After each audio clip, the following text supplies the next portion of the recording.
Lund University has developed a relatively easy-to-understand Makarov code-based characteristic mode analysis Matlab program, which we'll now show how to use using fully open source available programs.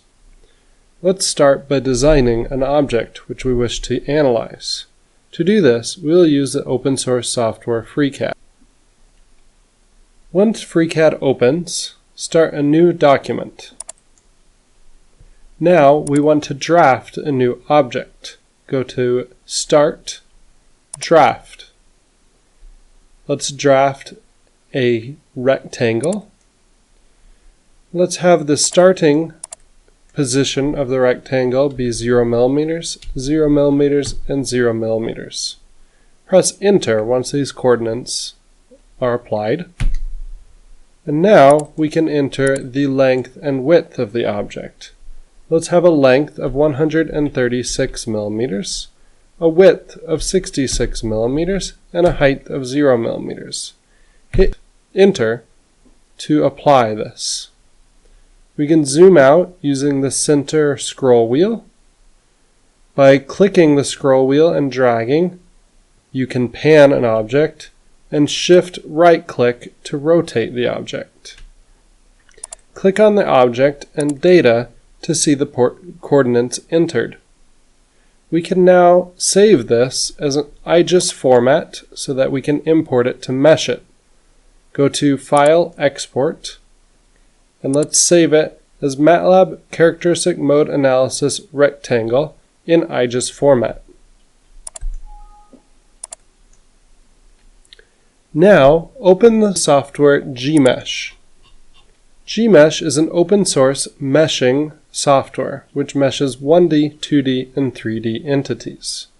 Let's open the object we just created using File, Open.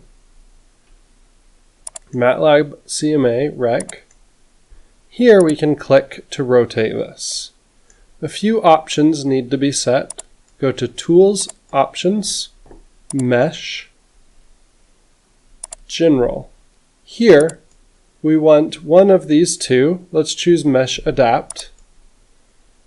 And rather than Blossom, we want a standard. The rest of these can be left as they are. However, the min-max element size determines how much meshing you want to occur. If we set a mesh size of 20, we can get a relatively dense mesh. This is 20 millimeters for our object. So let's try to mesh it. We can go to this pull-down list where geometry is and go to Mesh. Here we click 2D to get the 2D mesh. If we need a more dense mesh, we can go down to something like 5 millimeters per mesh element, click 1D to clear it, and click 2D to mesh it. As you can see, this is a much denser mesh. However, we don't need this for this particular, so let's go back to 15 and mesh it. This looks like a good mesh, so let's save it as a binary STL file. Go to File, Save As STL, and let's save it as a binary STL file.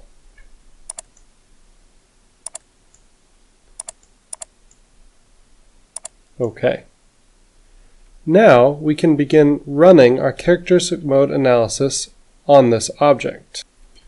Go to the open source MATLAB-based Makarov code, and first we must specify a temporary save directory.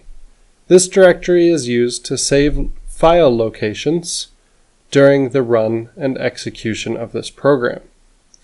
Second, we must enter the file location of the characteristic mode analysis object which we just developed, as well as its file name, Matlab CMA rec.stl. This is the binary STL file created in Gmesh.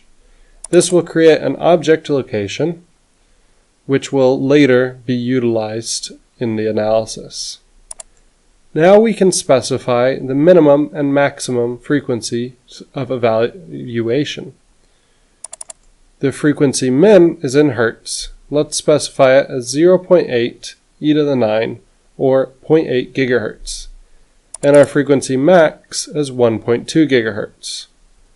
We can specify 21 frequency points with an analysis frequency, which is the frequency which the currents, near fields, and far fields will be evaluated at, and let's specify this as 0.98 gigahertz for this particular object. We can plot different meshes. This changes the amount of time the software takes to run.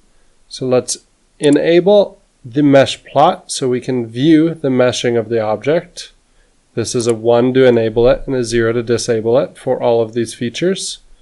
We can also enable or disable the eigenvalue plot, the currents plot, the near fields plot, and the 2D and 3D pattern plots.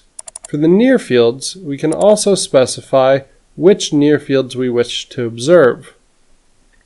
For example, off would be no near fields, all would be everything. We can look at just the magnitude of everything, or individual ones such as electric field in the X direction. Next, we need to specify if we want to automatically or manually select the eigenvalue which will be plotted.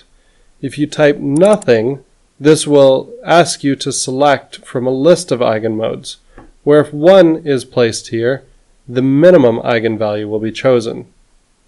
Next, we can specify the scale of the eigenvalue plots. For here, let's do minus 30 to 30 in the eigenvalue realm.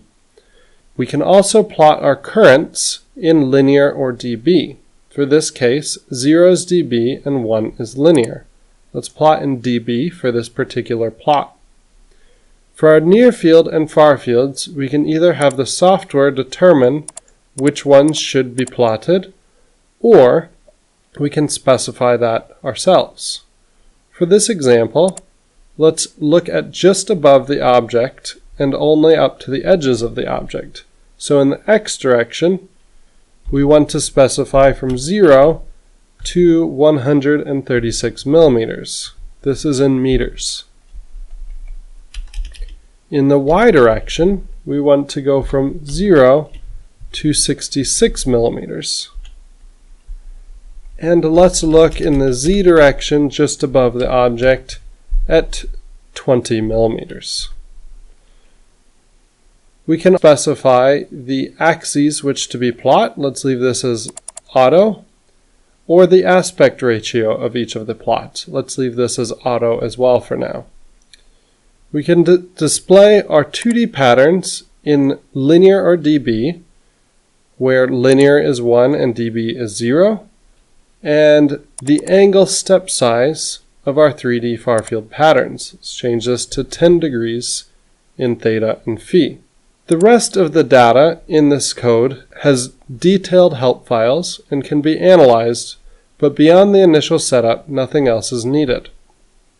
Each one of these scripts looks into either currents, meshing, far field plots, or near field plots, and can be analyzed individually to learn how characteristic modes works.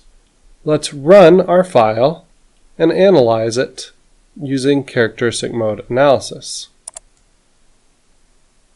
We can see that initially a plot came up of our mesh. This plot should look identical to the Gmesh results. The second thing was the eigenvalues. We can see the eigenvalue plots where we are trying to plot around 0.97 gigahertz, which is at our frequency, near our frequency of 1 gigahertz. We can see that we have a mode there of -4, another mode of 0.03, and a third mode of 9.46. Since we did not ask it to choose the minimum, we can now select which one we would like it to choose. Let's choose the fundamental mode, which is the minimum, and mode 11. So type mode 11 and hit enter.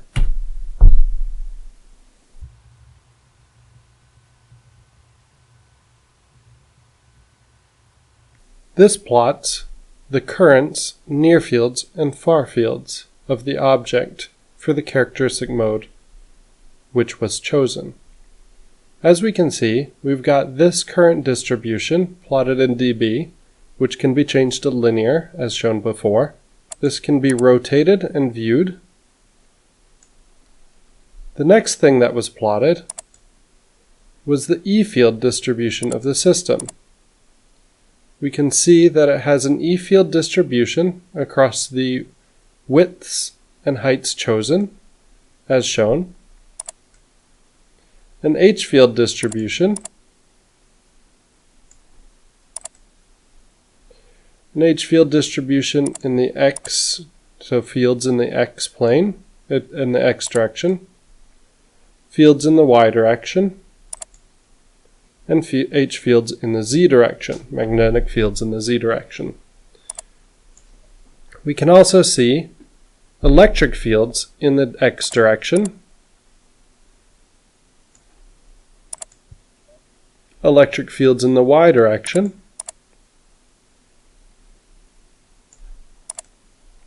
and electric fields in the Z direction. This also plots the far-field 2D pattern in the principal planes with the XY axis as shown, the XZ axis as shown, and the YZ axis as shown. Finally, a 3D pattern is also plotted.